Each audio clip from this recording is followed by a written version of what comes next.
Here we go. Yes, we will be doing that. Fortunately, I do have to do it.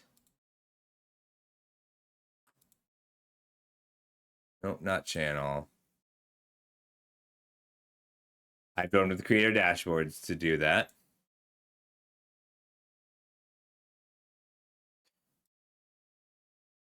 All right, here we go. Okay, so this is the full set review for Magic Foundations. We are going to be doing all of the commons and uncommons in general. Today is part one. That is the most important part. We are going to be doing the overview of the set in general, how that set's going to play, how to approach it in sealed, how to approach it in draft, the important things to look for while you're drafting, what all the colors do, and then we're going to go over all of the individual cards to talk about where they go, when they're important, and how much you need them. Instead of using I use a slightly more complex review system than other content creators. I use a scuffle review system. That's something that I made for the way I like to talk about cards. So everything has a number from 1 to 10. A 1 is a card you should never play. A 2 is a card you should do your best not to play. 3 is replaceable. You will have some 3s, but it's more the cards you get stuck with rather than the cards you're happy to play. 4 is solid. Your deck will usually be mostly 4s. 5 is a strong card. A 6 is a card you will always play in a given color or deck. A 7 is a card that actively pulls you into this deck. If you get past a 7, you are now going to look at moving into that, and that's a strong signal. An 8 is a card you're going to do some work to play, cards that you're willing to splash, something very strong, something that you will go against what your deck is doing to work in there. A 9 is a card that says you're now this color. It is so powerful that you are changing things to accommodate that. And a 10 is a card you will always play, no exceptions. These are very rare. There are fewer than 1/10 per set. That's pretty normal. You'll see 1 to 10 scales. What I do that's different is I give every card a floor value. That is the worst a card will be. A ceiling value, the best the card will be. And then an effort value that is required to bridge that gap. That's the difficulty required to bring it from the floor to the ceiling, or from where it's likely to play to the ceiling. So that includes deck building requirements, situational cards, cards that you're building around, cards with diminishing returns. Your job as a drafter or a sealed player, when you're using my system, is to build a deck where you are approaching the ceiling wherever you can. That might require having a different deck, and it might require building things differently to get to that ceiling. This is also the only content that I do specifically to be recorded for YouTube or for our website, thegathering.gg. That means that I don't have all the notifications on, so I'm very sorry if you subscribe or follow during this time.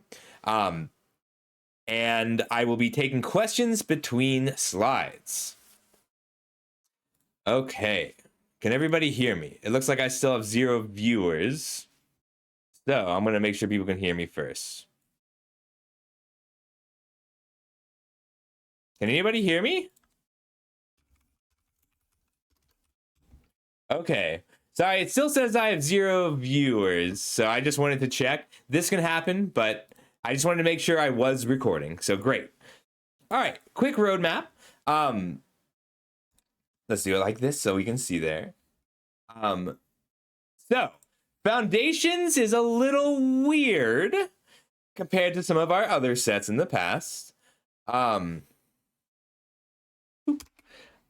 Foundation is a little bit weird. So I thought it was a much larger set. It is a little larger. It's not enough larger at common and uncommon that we're going to be seeing crazy differences. There are more rares and mythics and additional cards, but for us drafters, what this means is that rares are not going to be as consistent.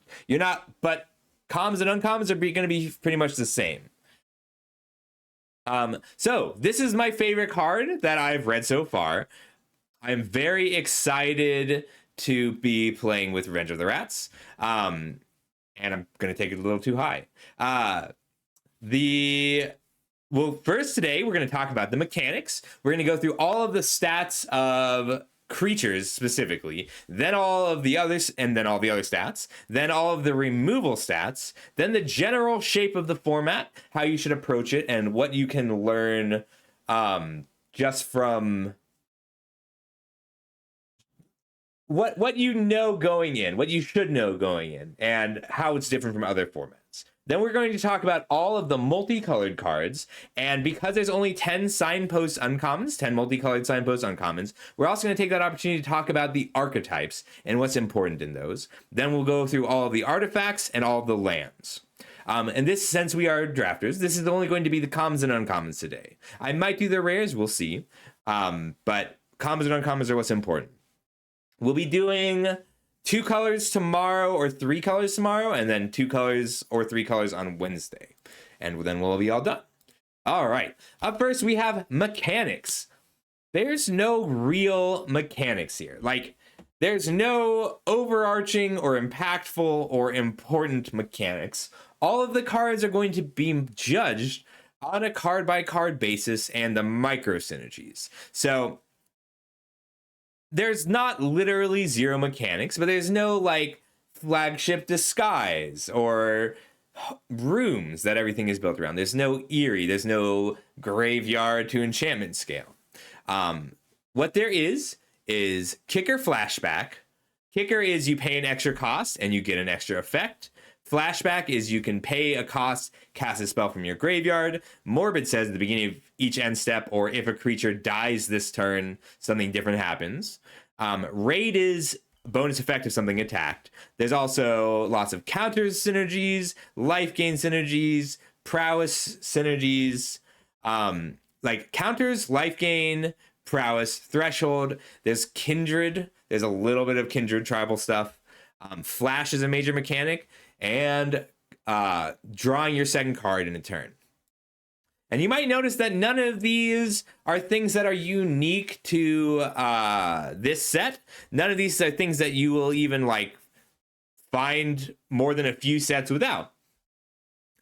What this means for this set is that cards are going to be judged based much more on an individual basis and the scope of the cards they work with, rather than like how it will fare in your kicker deck or how it will fare in your morbid deck. It's more individual power that matters. It's kicker and flashback together generally give you more free things to do in the late game. That means you don't have to intentionally take like rooms or glimmer bursts, cards that draw more cards, or cards that let you spend your mana in constructive ways. It just kind of happens. Like, you don't need as many 5-drops when you have 3 Gnarlid Colonies in your 2-drop slot. There's a lot of graveyard synergies. So Morbid and Raid are together because attacking with a 1/1 cat that into a 4/4 that your opponent is very likely going to block means that it's worth sacrificing that creature to trigger Morbid or Raid, or just have a creature card in your graveyard. So that's something to be aware of as you play.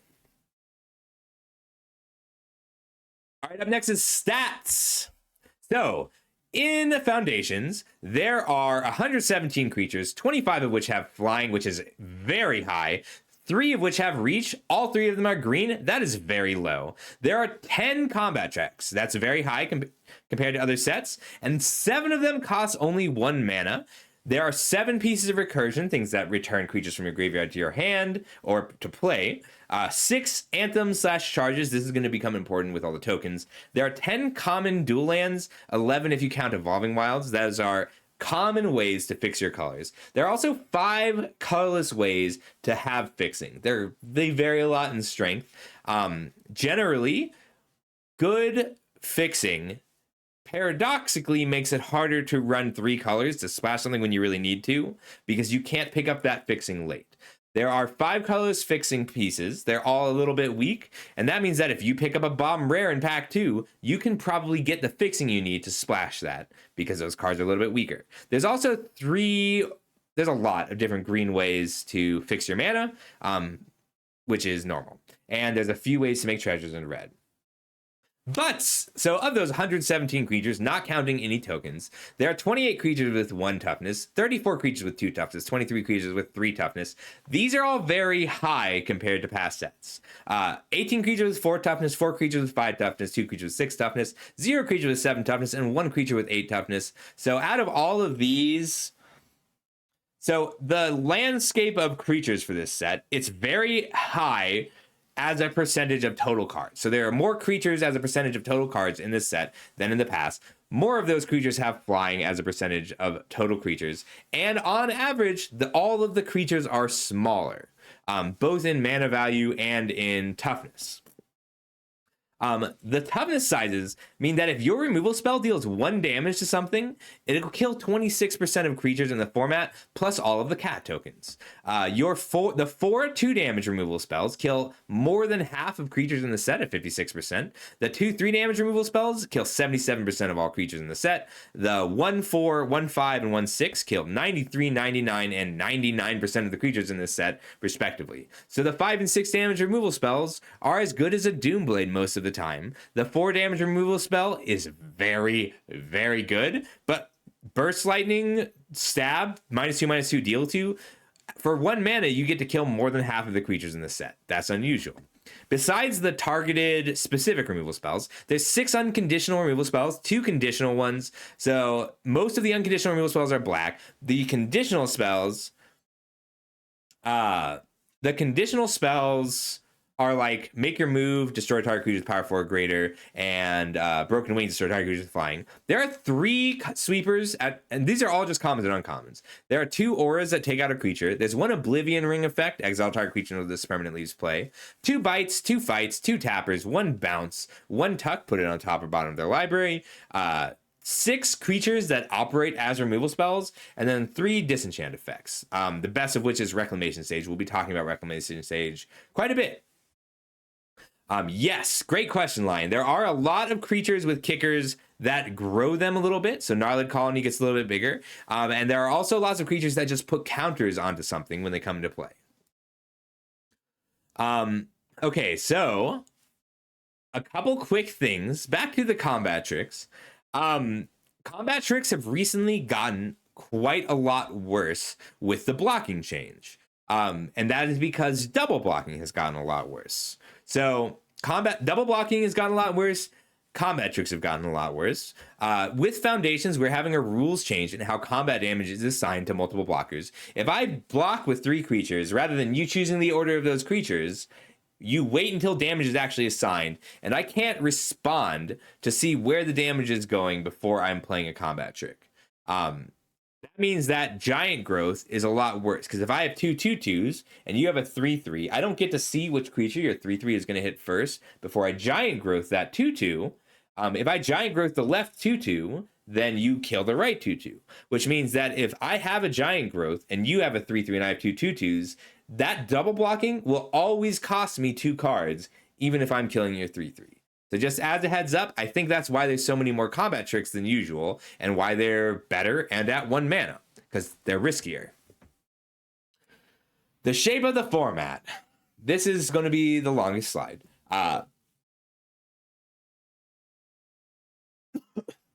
So, past few sets, we've had bread sets, we've had puzzle sets, we've had power sets, we've had bridge sets. This is a theme set. We actually haven't had one of these in a long time. I think Bloomburrow was also a theme set. We just didn't catch it right away. You're going to want smaller synergies. Your cards don't say, count the number of rooms you have, or count the number of card types in your graveyard, or all of your frogs are bigger now. Your cards are smaller synergies with a larger scope of cards, like this Fire Spitter Whelp. Whenever you cast a non-creature or dragon spell, deals 1 damage to each opponent. You don't necessarily need to put a lot of work into this card, but if you have this, you want to make sure you have enough non-creature spells. That's a much wider synergy. So rather than draft to like, there's no card that gets drastically better because you have one other card. Your card gets drastically better due to a specific game plan. Just checking the ads. So this is going to be closer to bread than we've had in a long time. And I know since we have a lot of new players, bread is the old acronym for how you should draft cards. Bread stands for bombs, removal, evasion, attackers, dudes, or duds based on your style of play. However, so many more of your cards are worth multiple cards that you have to readjust how you think about bread. Like, your bombs aren't necessarily going to be Sarah Angel or Shivan Dragon, giant flyers. Your bombs are going to be the cards that generate value in big ways.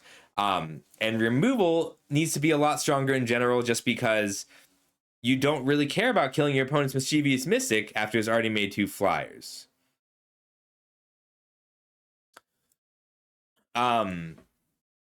The effect value, the value of any given effect or style of card in your deck is always going to be related to how scarce it is. Like, Reassembling Skeleton is actually a very valuable effect in this format. We'll talk about why as we go. It's just the only thing that does it. It's the only creature that keeps coming back. Anthems, things that pump your team, make all your creatures bigger, they're going to be very, like, you don't need to value those effects very high because there's a lot of really good ones. There's 6 strong anthems in the set, 6 strong ways to grow your creatures. You don't need to know everything to draft everything in this set, but you need to have a general idea of what matters to your deck and what's missing from your deck. Like, you need to pay close attention to just how many of each win condition you have. Like, if you need to know how valuable a given flyer is, or flying in general, or how valuable a given non-creature spell or non-creatures are in general to your deck. And back to what I was saying earlier about half engines, you need to know which half isn't mass produced. So Cat Collector, whenever this creature enters, make a food token. Whenever you gain life for the first time each turn, create a 1/1 white cat creature token. That's a strong card. It's a strong engine. It activates itself 1 time. But this card is the engine. You will find ways to gain life. There's a lot of good ways to gain life in both white and black. So Cat Collector becomes a valuable piece. That's your half engine. And the other thing we're going to be talking about a lot as we go are your bridged pivot points. So when you have, the more specific your card synergies are, the harder it is to pivot out of them into something new, and the easier it is to just derail everything when you try. So like back in Bloomburrow was a fun set. You could, like, I got a little tired of it because I could do everything, but like I did all the things in Bloomburrow.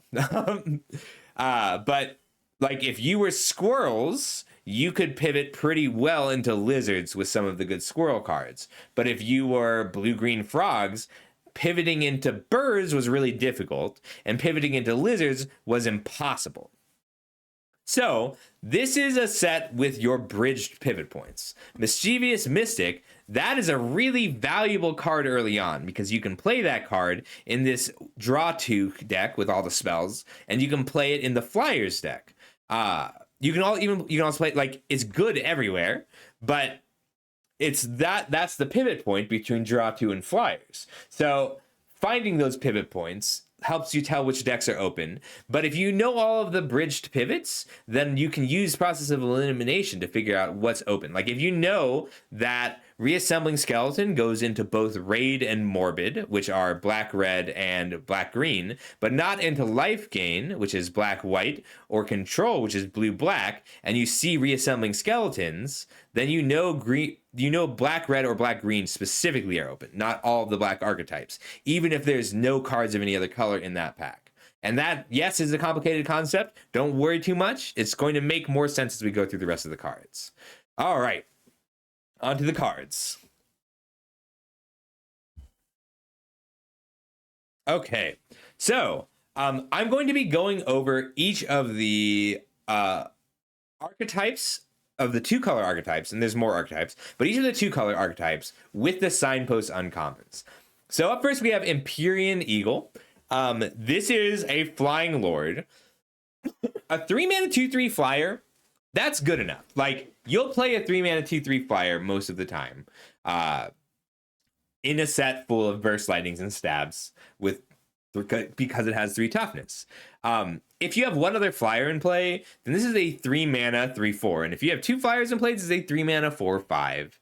And if you have 5 flyers in play, then this is a 3-mana 7/8.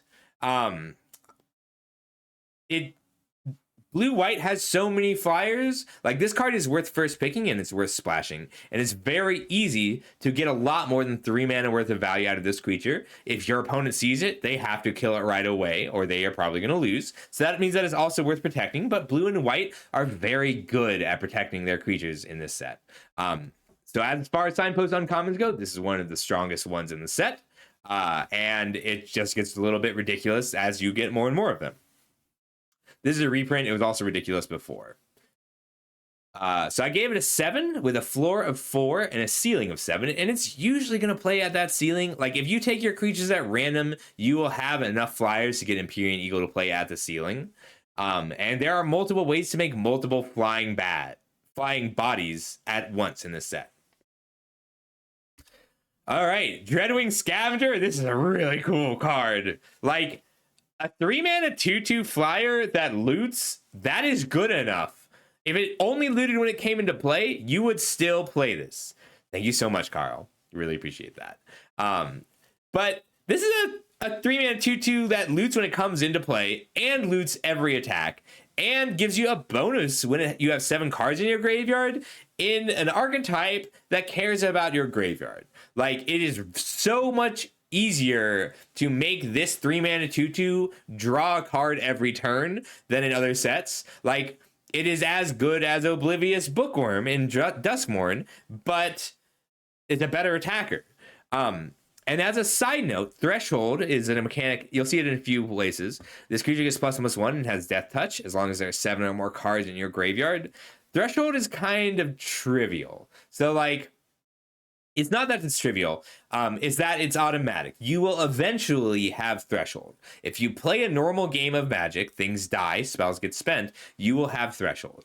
And the Threshold cards in this set, you don't have to rush to have Threshold. You're not behind if you don't have Threshold on turn 4 after this attacks. You're not behind, like, it's not like Bloomburrow where not having Threshold on time was a huge problem. If this just generates Threshold eventually, it's fine.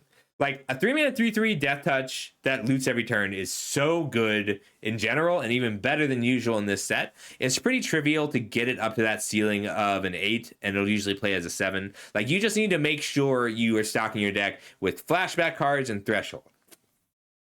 Yes, there is a clone with flashback for 4 mana in this set. You can attack with this and make a clone of it. This is a very good signpost uncommon. Yeah, so I gave it a 7, floor of 5, ceiling of 8. I'll usually play around that 7. Ooh, Perforating Artist. So the red-black mechanic for draft and foundations is billed as raid. It's not really raid. Like, there are cards with raid. Raid is just something that says, if you attacked, do a thing. It's more like, I don't actually have a good name for it. Like, I get why they called it raid, because so at the beginning of your end step, if you attack this turn, each opponent loses 3 life unless that player sacrifices a non-land permanent of their choice or discards a card. This is a mechanic we've been seeing more and more because it's fun and interesting to play with. Like, but the weird thing about this mechanic is doing it every turn. Like, usually there's an old adage in Magic, cards that give your opponents choices are weak. But your opponent, none of their choices are good. They will always have to lose a resource. So your job, if you are playing with this Perforating Artist, is to tax all of their resources enough that none of these choices are good. That means their life, their cards in hand, and their cards in play. But if you're attacking, that is a good way to do it. So I like this card a lot in Black-Red. Black-Red is going to operate a little bit better as a sacrifice deck, but triggering raid is going to require sacrificing creature a lot of the time. So your floor of this card is like your opponent is incentivized to trade with this. And I'm going to go ahead and lower the floor, actually, because if this is just a 3-mana 3/2 with Death Touch, that's pretty weak. But this raid gets incredibly difficult to deal with over time. And Black Red is like great at attacking things down. Like this is kind of what mid-range is doing well. You have to have control over the game, but you also have to be pressuring their life total. That's a good point, Carl. There are some decks that won't mind sacking a permanent every turn, but like if let's talk about tokens. If your opponent has 3 tokens in play, presumably they need them, and if you have a 2/2, if you have a 2/2 to attack with, then they can double block and sack a token so that that's still a resource you're grinding out of them. But like that's my point of you have to be attacking and grinding down their life and their resources for this card to be good. And the assumption is that you can do that in limited. You are doing that in limited. Cool card. To give it a 6, floor of 4, ceiling of 7, medium effort. All right, up next, Ruby Daring Tracker. So floor of 5, average score of 5 is usually going to play there. The red-green mechanic is power. So the power 4 or greater is the unsaid part of that. It's not really power 4 or greater. It's just my creatures are bigger than yours. Let's make that into an advantage. Let's make that into a game plan. The thing about Ruby is like she's great as an attacker, and like being like a 2-mana 3/4 haste is great. A 2-mana 1/2 haste mana dork is great. It's usually only going to cost 1 mana. You're not usually going to get that much more than her floor out of her, and you have to be fully red green. But if you ramping past 3 is like skipping your 3-mana spell is not inherently good in this set. Your 3-drops are very, very strong. So it does a little bit of a deck building requirement to get the most value out of the ramp aspect. But just as a creature that makes mana and attacks really well, she's great, which is why that floor of a 5 is there. That ceiling of 7 is a little bit of work, but it's worth the work. I kind of like reprinting Ruby here. Like, it works. It's not overpowered. It's just strong. All right. Good Fortune Unicorn. So the green-white mechanic, Selesnya mechanic, is counters. Things care about having +1/+1 counters on them. And there are cards that'll be like, creatures you control with +1/+1 counters are indestructible until end of turn. Or draw a card for each creature with +1/+1 counter on it. Or creatures with +1/+1 counters on them have first strike. A 3-mana 2/2 is tough in a set where there's so many good common 1-mana kill or 2/2 removal spells. So you want to put a little bit of work into protecting it. But if you untap with a Good Fortune Unicorn and get a few counters out of it, you're going to feel great. You're going to feel like you're cheating. Like, if you grow 3 creatures and then they kill a unicorn, you're very happy. The thing about the counters strategy is it's not about the counters. Like, you don't have a ton of cards that care about creatures being larger or having a +1/+1 counter on it, but you do have a lot of cards that care about having a creature of a certain power, of 5 power. You have a lot of combats where that +1/+1 counter is going to be the difference between you winning or losing that combat, or being able to make that combat at all. So the counters are valuable in and of themselves for the size they provide, rather than counter synergies. Cool card and is great in Selesnya, but I'm not necessarily going to splash it. So in other sets where we've seen the unicorn, it is worth splashing and is worth playing on its own. In this set, you're still going to play it when you're Selesnya, but I don't think I'm not going to abandon what I'm doing to be Selesnya for the unicorn. If I get a pick 6 Empyrean Eagle, I will switch to blue-white for that. Up next, Fiendish Panda. I love that we have such an evil panda. So the black-white synergy, the black-white mechanic is life gain. So you have like Fiendish Panda. Whenever you gain life, put a +1/+1 counter on this creature. There's a Johnny's Pridemate, which is the 2-mana 2/2 with the same text. There are cards that say whenever a creature comes into play, gain a life. There are cards that say whenever you gain 1 life, each opponent loses 1 life. The synergies are there, and they're on creatures that are strong enough to run without the synergies. And so don't let all the text on this card fool you. Like, this is at its floor, a 4-mana 3/2 that returns a 3/3 to play when it dies. A 4-mana 3/2 that dies into a 3/3 is really good. Well, a 3-mana value creature. As it grows, like, the thing is, it's not just a value card. This is a threat on its own.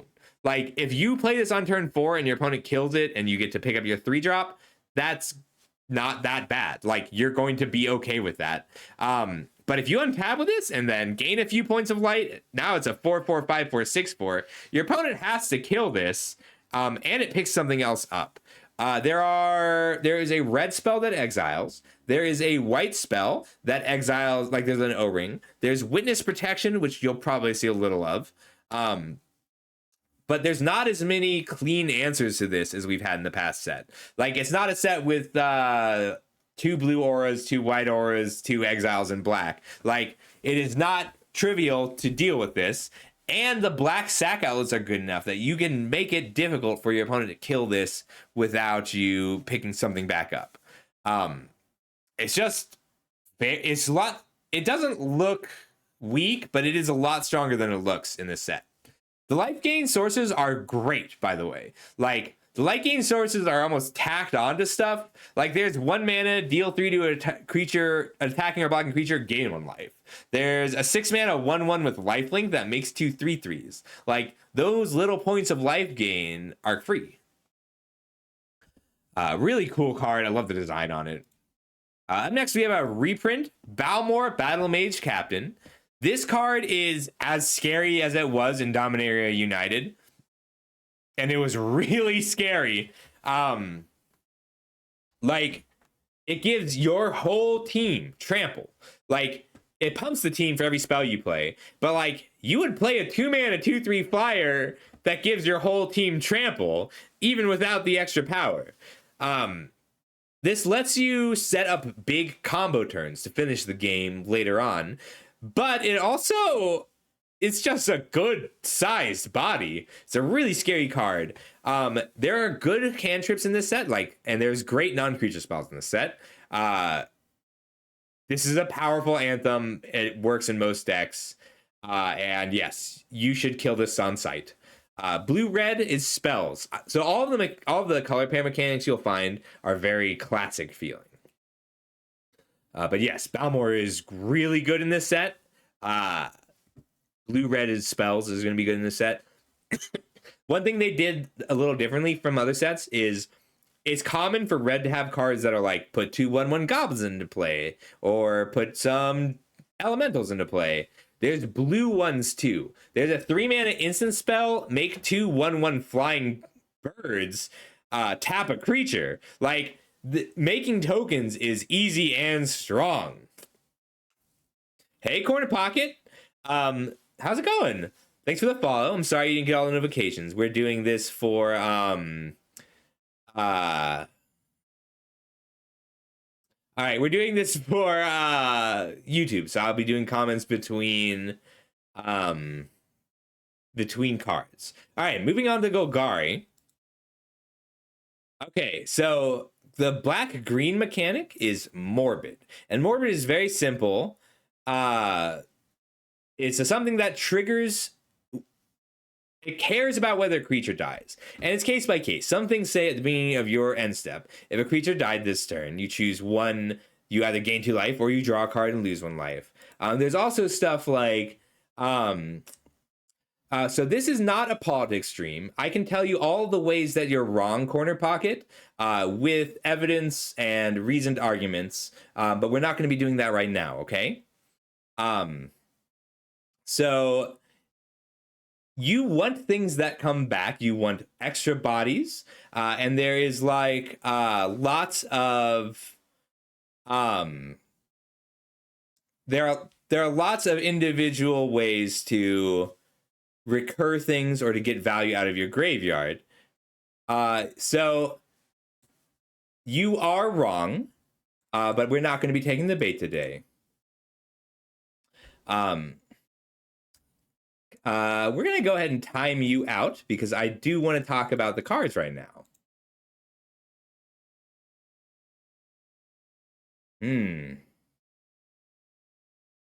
There we go. So the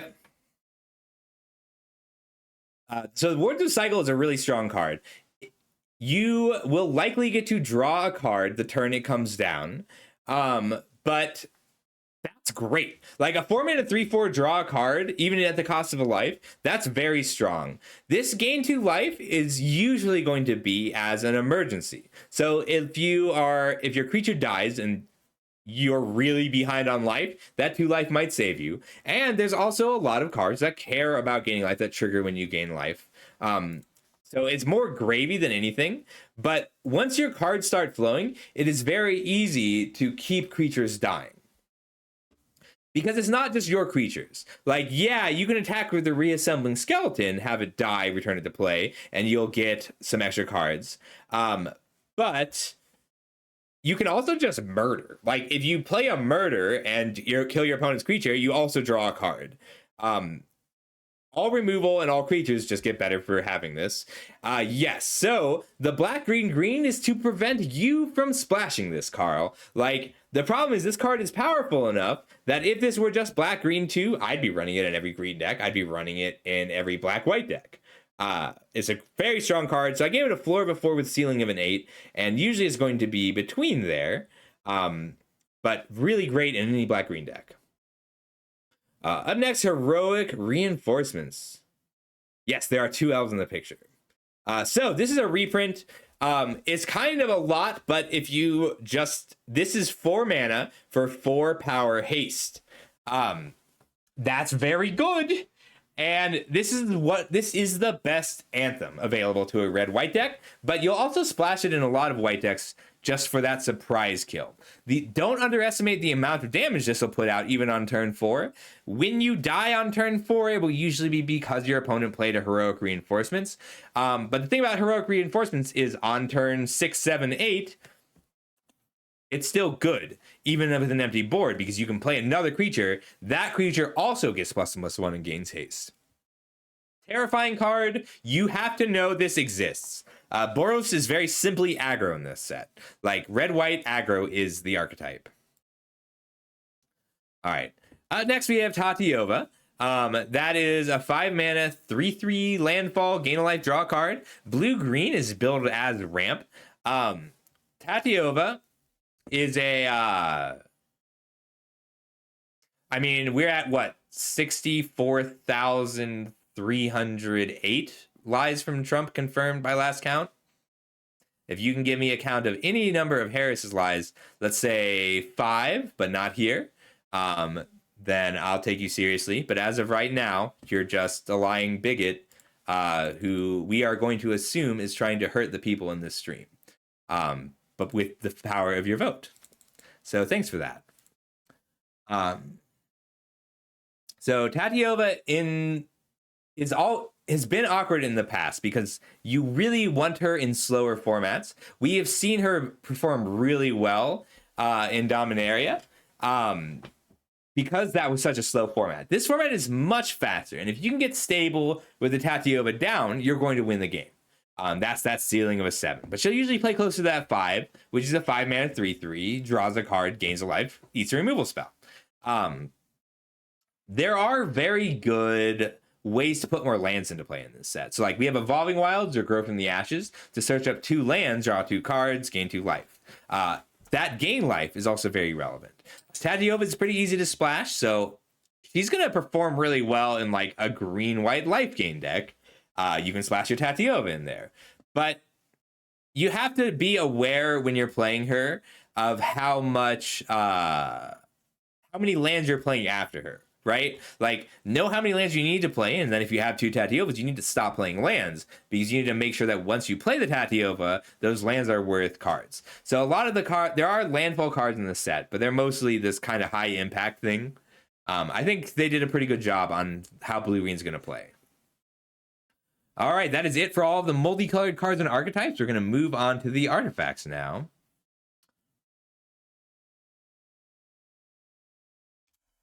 Yeah. All right, adventuring gear. So this is a Zendikar reprint, but it's been around a few times. +2/+2 on a 1 mana equipment, that's 1 to equip, is massive. But building your deck so that your lands don't stop flowing is actually pretty difficult. So counterintuitively, it doesn't really go into the ramp deck or the landfall deck. It goes into aggro decks that have good ways to draw cards or keep cards flowing. So like, this card is better when you're attacking. It does nothing really for you on defense, but it's very good as long as you're attacking and drawing cards. And we'll see, we're going to bring up adventuring gear a few more times when we talk about the red cards, because there are a lot of cards in red that let you draw an extra card or produce an extra card each turn. I like it. I think they did a great job on the equipment in this set. All right, up next, Burnish Heart. So 3 mana, 2/2, weak. 6 mana, go get 2 basic lands. Weak. 6 mana, spread across 2 turns, get 2 basic lands. You have to put some work into making that not weak. There are a lot of things that cost a lot of mana and a lot of uses for extra mana, and things that care about your lands coming into play. That make this a lot better. So like being able to crack it to put 2 lands to play for an adventuring gear is a nice little bonus in the mid-range deck. But it's not free or easy to get or use this mana. So you're going to want to think about how you're doing this. But like being able to recur a creature that gets 2 lands is great when you have a lot of recursion and a lot of landfall triggers. So I like that it's in this set and it's got interesting uses. Up next, Campus Guide. This isn't something that like 2 mana 2/1 is a very weak body in this set. There are things that you have. Oh, I'm so sorry, Carl. You found it? Yeah. If you miss things, that's okay. I'll have access to the slides later, and I'll tune everything up. But thank you. So this is a very weak body. So it's a 3 with a floor of a 3. 2/1 is a liability. There are multiple sweepers that deal 1 to everything or give something -1/-1. And there's lots of free 1/1 tokens. So you have to really need fixing to want the Campus Guide. There are strong enough bombs available that you are going to be okay playing with a weaker 2-drop in order to enable that bomb. But it's not like a land cycle. You can't just replace lands with your Campus Guides. But if you need to splash, the ability to pick these up late is going to feel very valuable. It puts the card on top, not into your hand. So like it just fixes your mana. It doesn't really help that much. Yes, good point. So Carl played so much of the Infect one. So there was an Infect one in not March of the Machine, All Will Be One. That one was good because it had Toxic. Like having Toxic was a big deal. And then there was also one in Ixalan, 2 mana 2/1. That one could also get Caves, and Caves had enough utility that it was worth it. This set has both more fixing than the other sets, and more competition for the Campus Guide, and fewer uses for artifacts. So yeah, it's a little weaker in comparison. It is really weak, Lion. So here's my theory on mana fixing. The weaker the fixing is, the later you can pick up your power cards, your bombs. So it is very weak, but being weak means that other people aren't going to take it. So that if I open a rare in pack 3 with no fixing, like if I were to open the Valgavas Onslaught in pack 3 with no other fixing, I could just take it and know that I can get these Campus Guides. Like it is a weaker piece of fixing, but if you have the cards that make you need the fixing enough, then you'll be happy to have it and be able to pick it up. And there's one more card we'll talk about after that. All right. Up next, Fishing Pool. This card is so cool. Oh my god, I love this card so much. This is my favorite artifact for sure, and I almost put it as my favorite card in the set. All right, so I don't read all the cards, but we're gonna break this down a little bit. 1 mana equipment, 2 to equip, 1 to tap, put a bait counter on the fishing pool. So once you have this equipped to a creature, then it's basically tap, make a fish, right? You do that every turn. The thing is, if you have an off turn, you can toss the pool around. I can tap a creature, put a bait counter on a fishing pole, equip to a new untapped creature, tap that creature, put a bait counter on fishing pole, toss to a new creature, pass a turn, end step, make a fishing pole, put another bait on it. My turn, untap, make a bait, make a fish. Now I'm just attacking normally, and I'm gonna be making a fish every turn. Yeah, every game does have to have a fishing mini game, Tyrant, and this one's really good. This is a really good fishing mini game. Oh my god, Carl, I would have loved to play this and survive. This would be so cool in Duskmourn. Like, what if your reluctant role model was like, fuck it, we're not role modeling. I'm just gonna fish every turn. And then when you kill me, the next creature will be invincible. Like, yeah, this is a really cool card. It plays like, yes, this card is incredibly powerful. It is so much better than it looks. And currently, so I haven't finished yet.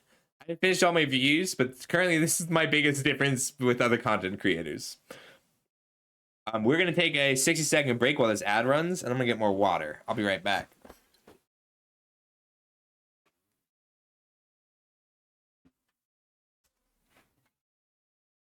Hey, Pop, I'm just getting water. Where did you even get this tissue?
All right, I'm back.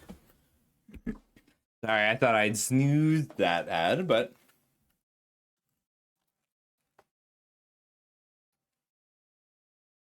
okay. I'm giving this one a revisit because I want to play with it. Like, this is gonna feel difficult without playing with it. Excuse me. Gleaming Barrier. It's not like it's fine. 2-mana 04 does have a place. Some of the blue black decks want a good some of the blue black decks want a body. Like, they want a 2-mana 04 blocker. You have to be more controlling, and you have to not care about attacking. So, like, I gave it a 3 with a floor of a 3. It's fine, right? That ceiling of a 4, that's your control deck. You need to have some good bombs or really need the fixing to have this card be good for you, but it's fine. No, but there's a morbid untapped creature. All right. Goldvein Pick. This is a reprint. This card is unassuming and ridiculous. It's so good. This is what you want an equipment to be. It ramps, it fixes, and it's colorless. Like, back in Kaldheim, there were decks with 1-mana flyers and colorless creatures that were 5 colors. This is the best fixing in the set, Lion. No, it's close. It's up there for best fixing in the set. There's so many good 1 mana creatures though. 1 mana flyers or unblockable creatures. Like Spectral Sailor is in this set. Healer's Hawk is in this set. Those cards make Goldvein Pick ridiculous. Like 1 mana equipped creature gets +1/+1. 1 mana to equip. That's almost good enough. Like, it's good enough in a lot of decks. We saw that with Glimmerlight. Like, making the treasure every turn is a huge advantage that is really tough to overcome for a lot of decks. It lets your aggro decks run fewer lands. If you are aggressive, not even if you're aggressive, if you have a low curve, you should take this very high. It is first pickable if there's no real power in the pack, because it will go into just about any deck. Yes, there are very good flyers in the set. This is also a set where 1 point of power is going to make a huge difference. I gave it a 5 with a floor of a 4, ceiling of a 6. I'm going to go ahead and lower the floor, but it's usually going to play close to that ceiling. Up next, Heraldic Banner, another really cool reprint. Floor of 5, ceiling of 8. The more, like, in a white tokens deck, this is going to be, you are going to pick this very high. Like, if you're a deck with multiple heroic reinforcements, like, this is a ramp spell that grows your team. The more tokens you have or reassembling skeletons you have, the higher this number goes up. And it fits into any deck. The thing about 3 mana, add 1 mana of the color you need is, if it's only 2 creatures get +1/+0, you'd still be playing this card. Yeah, the Blue-White Flyers deck is going to be the deck to beat. I think the best decks in the format are going to be Blue-White Flyers, Green-Black Morbid, Red-White Aggro, in that order. That's my current prediction. All right, up next, Juggernaut. Juggernaut's back. Juggernaut is better than usual because double blocking has gotten a lot worse, and 3 damage removal spells aren't the norm, but it's still tough to have a creature that has to attack every turn. Like, this is a 4 mana 5 power creature that used to be very impressive and strong. That's not true anymore.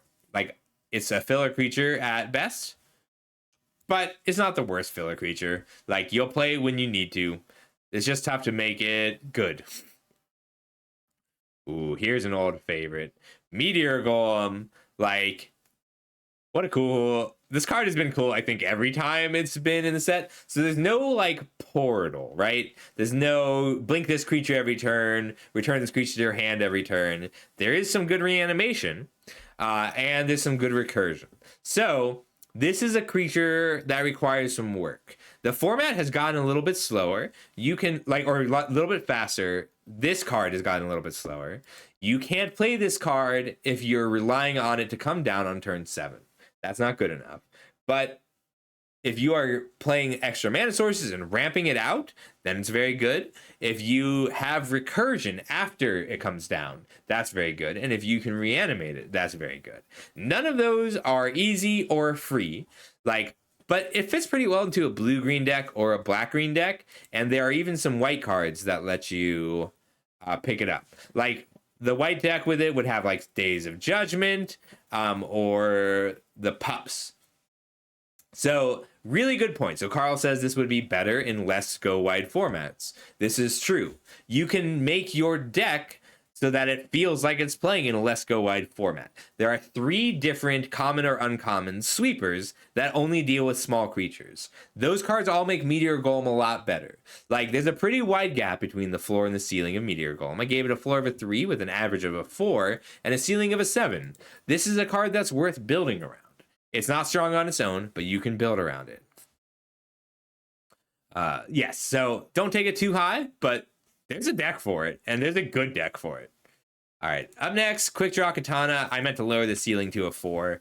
Like, this is a really solid stat line. 2 mana, equip, +2/+0 and first strike. But there's a lot of initial investment. 4 mana for +2/+0 and first strike. This is a high initial investment. It's not that this is a bad card. There are just better options. Every fast deck has better things to do to add power than the Quick Draw Katana, including all the other equipment, including Heraldic Banner and Goldvein Pick. Like, This card will get squeezed out of your deck by the quality of the other equipment, other auras, other anthems, other combat tricks, other creatures. I will actively be interested in sideboarding this card. And like, if you're in the Flyers mirror, for instance, if I have a ton of Flyers and if we both have a ton of Flyers, then I'll be really happy to have the Katana. I think this is a great sideboard card, but nothing cares about artifacts, nothing cares about equipment, nothing cares about being targeted. This doesn't have synergies other than the size it grants. So Ranger, really great question. So Ranger says that Meteor Golem Tribal was a legit deck. It is still going to be a legit deck, but it's so much harder because you don't have. There's no portal that. So there used to be a portal that was 1 mana tap, pick up the creature. Like you could pick up Meteor Golem over and over again. Like you don't really have that. You have to put more work into it than before, but it's going to be really cool. I love Meteor Golem, by the way. I should have mentioned that. I love that this card exists. Ooh, up next we have our second coolest new card. Coolest new card is Fishing Pole. Love this Ravenous Amulet. This sacrifice a creature, draw a card, and put a soul counter on it. It's not limited to just black decks. So if we just go down the archetypes a bit, Green Black Morbid wants this because it's a way to trigger Morbid that draws a card. All of the white tokens deck want this, and all the black decks can pair this with specific cards like Reassembling Skeleton, and all of the there's like Witness Protection style cards. This is more of finding the small synergies and slotting into specific archetypes. And there's a lot of small synergies. You just have to look for them. But it's cheap. It's just a cheap investment. Like paying 3 mana to draw a card the turn it comes down is solid. It's kind of a weak top deck, but it's a great engine. It's a good way to generate a lot of card advantage over time. So that floor, it should probably even be a lower floor. We'll give it a floor of a 2, but it's usually going to play somewhere between that floor of a 2 and ceiling of a 7. And the more effort you put into it, the better this card will be, both in deck building and in gameplay. Really cool design. I love complex but simplified engine pieces at common and uncommon. That's one of my favorite positive aspects about modern Magic design. Up next, Swiftfoot Boots. This card, the power level of this card is directly related to the power level of your threats at each point on the curve. Like, Swiftfoot Boots is best in 2 scenarios. It's best when you're either sliding it around because your creatures get a lot out of having haste. That's pretty tough, but not impossible.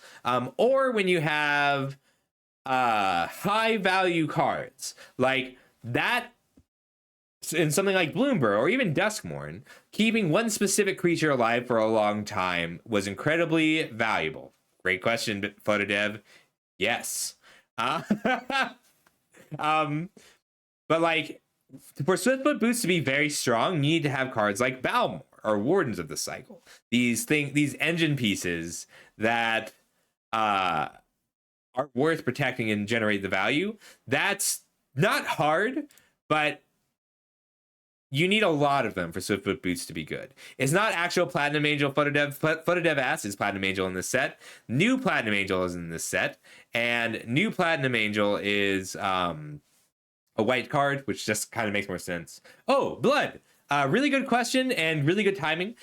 So before we move on to the lands, what do I mean by an engine? So an engine is something, it's usually some number of cards, and you'll see them more in higher synergy sets, that generates some amount of value. So here, not this one, this one. All right, this cat collector. Whenever you gain life for the first time during each of your turns, make a 1 white and white cat engine. That is an engine. You are making a cat every turn if you're gaining a life every turn. Like, it's not an engine on its own, but it's more than half of an engine on its own. The engine would be like Cat Collector, and then the 3 mana 2/3 Angel. Whenever a creature comes into play, gain 1 life. That's an engine. Mischievous Mystic. Whenever you draw your second card each turn, make a blue fairy. That's a fairy engine or a cat engine.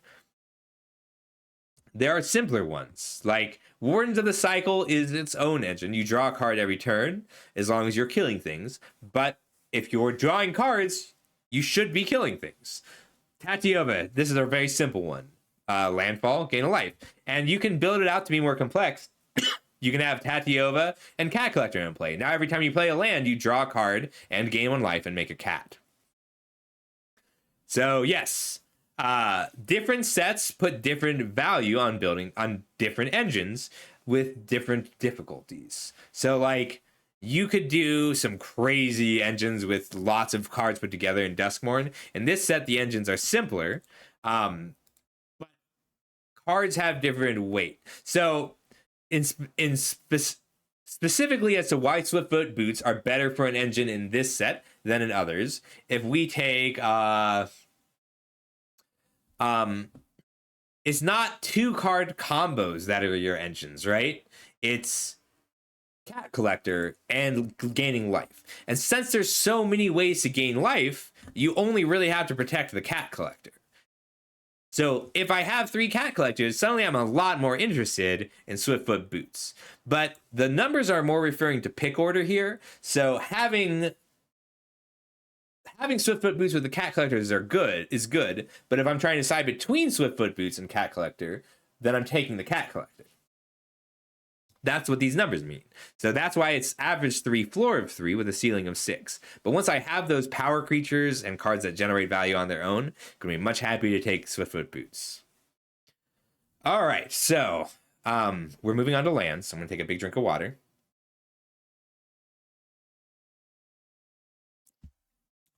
There are 4 lands. There are 14 lands, but there are 4 lands in Magic Foundations that common or uncommon that aren't basics.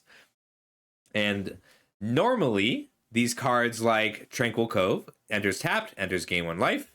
I would evaluate them all together. However, they're all different in this set, even though they should all be the same. I will be going through all of them one at a time. Carl, I am sorry. These 10 are the ones that aren't in order for the lands.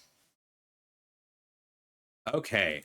So up first for lands, we have Evolving Wilds. Evolving Wilds, Terramorphic Expanse, sacrifice to search for a land, a basic land, put it into play tapped. These are always solid without being amazing in these draft formats.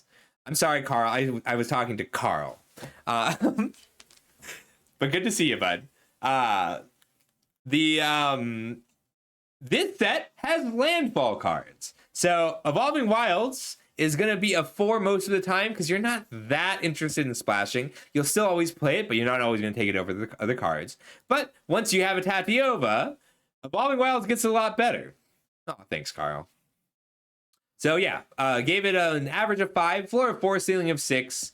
The more you need to splash, the more you have double pips in a set. The more the more cards like where are you? The Wardens of the Cycle with really restricted mana costs, the more it'll go up for you. But you'll never need to take it really over a 6. I am always interested in splashing too, Carl. All right. Rogue's Passage, really cool card. I gave it a 4, floor of 2, ceiling of 6. You can't really play this in a deck where you're splashing cards, but this is a real win condition. Like, if your mana base can accommodate a Rogue's Passage, you should be playing your first copy of Rogue's Passage very happily. That's not guaranteed. Your mana is not guaranteed to accommodate a Rogue's Passage. But Rogue's Passage is a win condition. It lets you set up combo turns. This is a good card. I know 4 mana to make a creature unblockable for a turn feels like a lot, but this is a land that can win the game. It would be higher, but you really don't want more than 1 copy most of the time. But I'm going to be taking my first copy of this pretty high.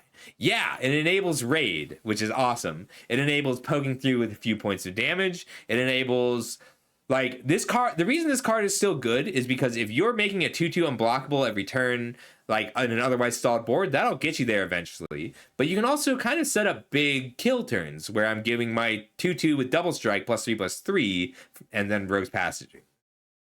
I would first pick it if it's a mood thing. So I do think power-wise, you could first pick a Rogue's Passage. If there's nothing else in the set, for the same reason you could first pick a Gold Vein pick. It's just that you're very likely to play it but you don't want too many copies of it. And it really doesn't stack well. Like, it's so dangerous to have more than one copy for your mana base, because Magic mana bases are not good and limited. Right. Once you know you're not stressing your mana, you can pick it up, Carl. But conversely, if you first pick this, you need to draft to not stress your mana. And that's not trivial. It is good. Anytime there's not something I want badly out of a pack, I will take the Rogue's Passage. That's what I'd say for it. Yeah, 4 of 2, ceiling of 6 is usually going to be somewhere between. Secluded Courtyard. This is the card I did the most research for to give it a 1 out of any card I've ever seen. I've never given a card a 1 after putting this much work into it. So you, just so everybody else can see. Yeah, I'll give you the whole display for a minute.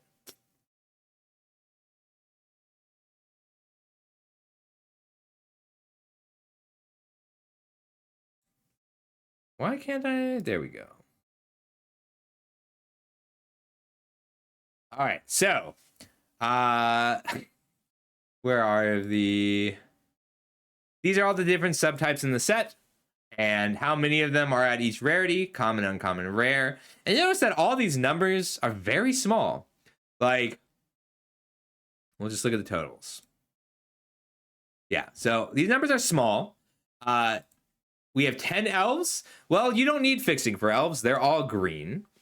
We have 25 humans. They are largely white. That is one of the things you'd want to splash for. And then the other one, vampires are all black, is going to be birds. 7 birds. All right. So, back to Secluded Steppe. Secluded Courtyard. There is not a purpose for this. There are creature types here, but they are mostly localized to one color already. The 2 exceptions are humans and birds. There are enough humans.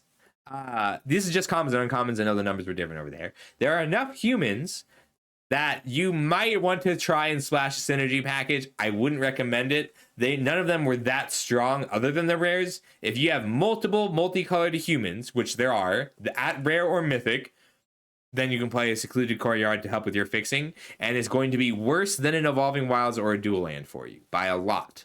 But sometimes you won't get to choose.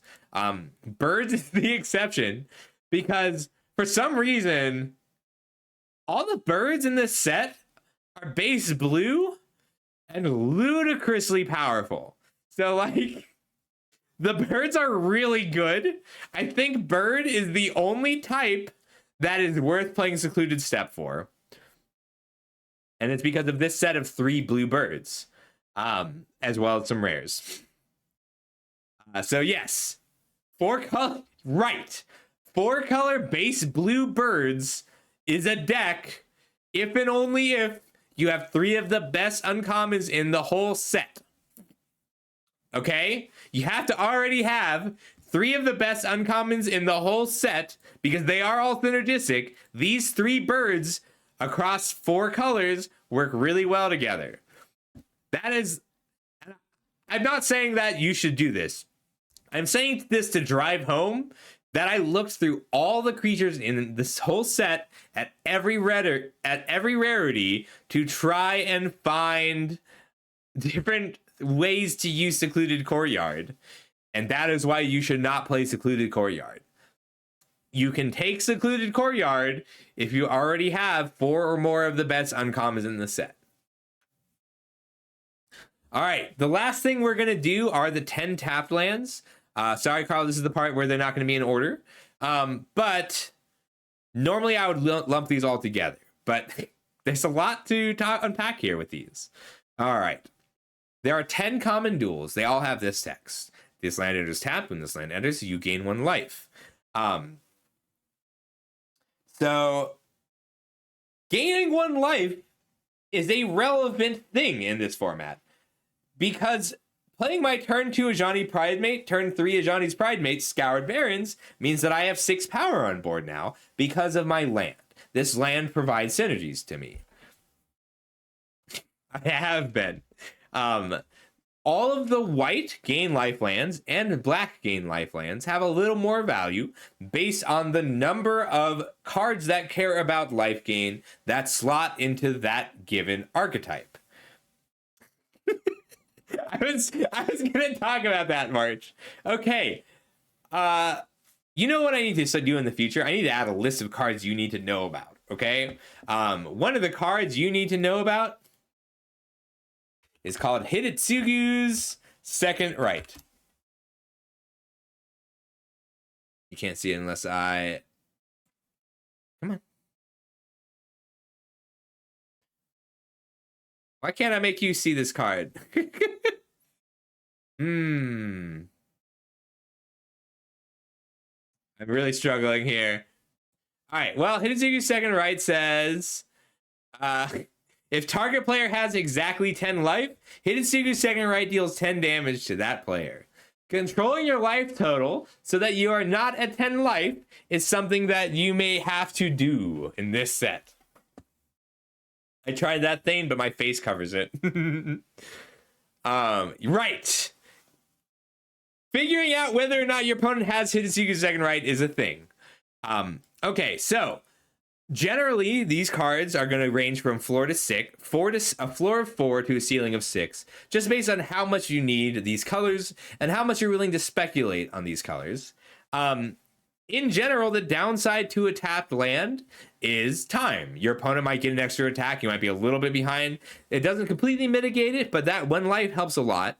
If you have 4 gain life lands in your deck, don't underestimate the difference that starting at 24 compared to starting at 20 will make on your game. Like, aggro decks are good and life gain is good, so the life gain lands matter. This is relevant text. So Scout Barons has a floor of a 4. That's just if you need these colors. That ceiling of a 7 is if you're in the dedicated life deck. Once you're in the life deck and you have your life gain payoffs, you need to take these really high, and you're going to be playing off-color ones. If I'm a black-white life gain deck, I am okay playing the Tranquil Cove blue-white land or the Dismal Backwater black-blue land, even if I don't have any blue cards. Then I can take these a little bit higher, because once I have a Tranquil Cove and Dismal Backwater in my black-white life gain deck, if I open a strong blue card, like Bird is the Word, I can just slide those in because I'm already taking the lands. I already want to be playing these lands. That way I'm not wasting a blue source. Yeah, so I generally gave the white ones and the black ones 5s. Blue-black, I'd see even as a 5.5 or could be a 6 because blue-black control really does want that life gain. They don't have other good ways to do it. Right, Ben. Pure white life gain wants these. Okay, so Rugged Highlands, this is weirdly the weakest one. Green doesn't need the life gain. Green doesn't need the fixing. Red is more likely to be upset that a land comes into play tapped. The other really weak one is... The other weaker one is Jungle Hollow. You're just less interested in splashing or having your lands come into play tapped. You'll still play this in a life gain deck, but the synergies that black white has with green are lower than other archetypes. Same with blue. Blue green and is weaker for the same reason that red green is. And finally, we've got Windscarred Crag. I gave it a 5, floor of 4, ceiling of 6 for the same reason. Red in general strangely plays a very supportive role in this set. Red is a really good way to just kind of support whatever you're doing. So red duels, like the red-white one is a little bit better in the white deck because you're picking up Windscarred Crags early. Suddenly it is okay to pick up a Burst Lightning later, which Burst Lightning is another card you should know. I know what to do. I didn't finish the red slides yet, but I can still pull it up. All right, I'm going to do this, I think, for the other colors. I'll start doing this when I do the intro and multicolor cards. That does it, by the way. We are done with the set review. We have completed the set review for today. Tomorrow, I'm going to do 3 colors. I'll let you choose some of them. Cards you need to know about: involuntary employment. This is not the rating. Ignore the ratings. You need to know about threat and make a treasure. You need to know about where are you? Burst lightning, because it kills nearly every creature in the set at 5 mana, and burning 4 to the face is awesome. Sure thing. Thank you, Carl. I really appreciate it. If you don't want to do it tomorrow, just DM me. It's not a problem. Usually I find volunteers, but I always feel guilty asking the same person to do it every time. And then finally, it is a second right. So this was a rare from Saviors of Kamigawa. It is so funny that this is now an uncommon. Like, this is a card you have to think about. You have to be aware of this card. And this is actually a good card if your opponent's not aware of it. Like, I think this card might be great at the pre-release and then bad after that. Sure thing, Carl. If you're not, it's really not a problem. Like, just let me know. Oh my god, I love that this is in this set. You have no idea. Like, I first got really into drafting for Champions of Kamigawa block. So drafting Hidetsugu's Second Right was super fun. The thing is, when this card was first printed, it was effectively unplayable because mana burn was a thing. You could always just tap a land to deal 1 damage to yourself. This is not the actual ranking. My red slides are incomplete. You might notice that they all have the same numbers because I just pasted all the numbers in. If you're ever looking at my slides, because I do make them open a lot, generally it's not a completed ranking if the card is over here. That's how I mark it. When I give the card a rating is when I resize it. See? I know this is early, but yeah, so I'm not done with red or green yet, but I'm going to try and have everything done tomorrow, and we're going to go through 3 of the colors tomorrow, and then Wednesday we're going to do 2 more colors along with the Brawl tournament.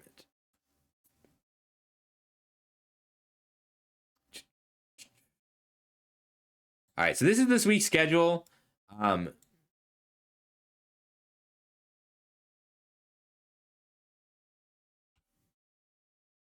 So tomorrow we're doing the part 2 of the set review.